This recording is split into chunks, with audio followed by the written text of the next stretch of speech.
গতকাল হলো অতীত, আগামীকাল একটা রহস্য, কিন্তু আজকের দিনটি একটি উপহার। এ কারণে একে বলা হয় প্রেজেন্ট। সময়ের সাথে সাথে যদি ভালোবাসা কমে যায়, বুঝে নেবে এটা কখনো ভালোবাসাই ছিল না, এটা ছিল সময়ের প্রয়োজনে একটু ভালো লাগা। কারো হৃদয়ে আঘাত করাটা সাগরের বুকে পাথর ছুঁড়ে মারার মতো। কেউ জানে না সেই পাথর কত গভীরে আঘাত করবে, শুধুমাত্র যার হৃদয়ে আঘাত করবে সেই বুঝবে।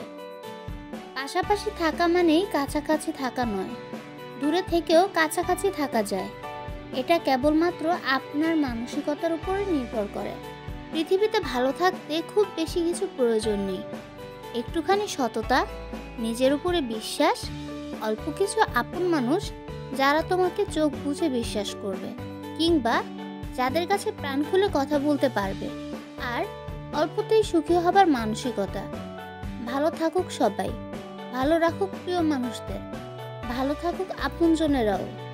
কখনো কাউকে অযোগ্য বলে অবহেলা করো না।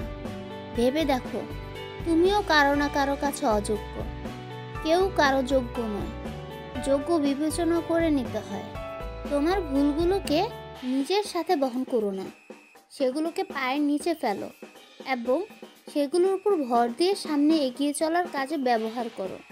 একটি ছাতা হয়তো বৃষ্টিকে থামিয়ে দিতে পারে না, কিন্তু তা আমাদের বৃষ্টির মধ্যে দাঁড়াতে সাহায্য করে। তেমনি নিজের প্রতি কনফিডেন্স হয়তো নিশ্চিত সাফল্যের নিশ্চয়তা দেয় না, তবে তা আমাদের যে কোনো চ্যালেঞ্জ মোকাবেলা করার শক্তি দেয়। সেই সময়টা খুব কঠিন, যে সময়ে চোখের পানি ফেলতে হয়, কিন্তু ওই সময়টা তার চেয়েও অনেক বেশি কঠিন, যে সময় চোখের পানি লুকিয়ে হাসতে হয়। অন্যায়ের বিরুদ্ধে কোনো প্রতিরোধী একজন হয় না, কিন্তু শুরুটা সাহস করে একজনকেই করতে হয়। বাকিদের কাজ শুধু তার পাশে দাঁড়িয়ে যাওয়া।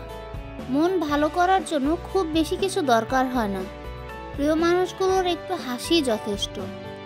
কাপড় রঙিন করতে হয়তো রঙের প্রয়োজন হতে পারে, কিন্তু জীবন রঙিন করতে রঙের প্রয়োজন হয় না। প্রয়োজন হয় কিছু ভালো বন্ধুর আর কিছু আপনজনের। এমন মানুষের সাথে বন্ধুত্ব করো যে তোমার গুণগুলো মনে রাখে আর তোমার ভুলগুলো সংশোধন করিয়ে দেয়, সেই ভুলগুলোকে ভুলে যায়। ধন্যবাদ।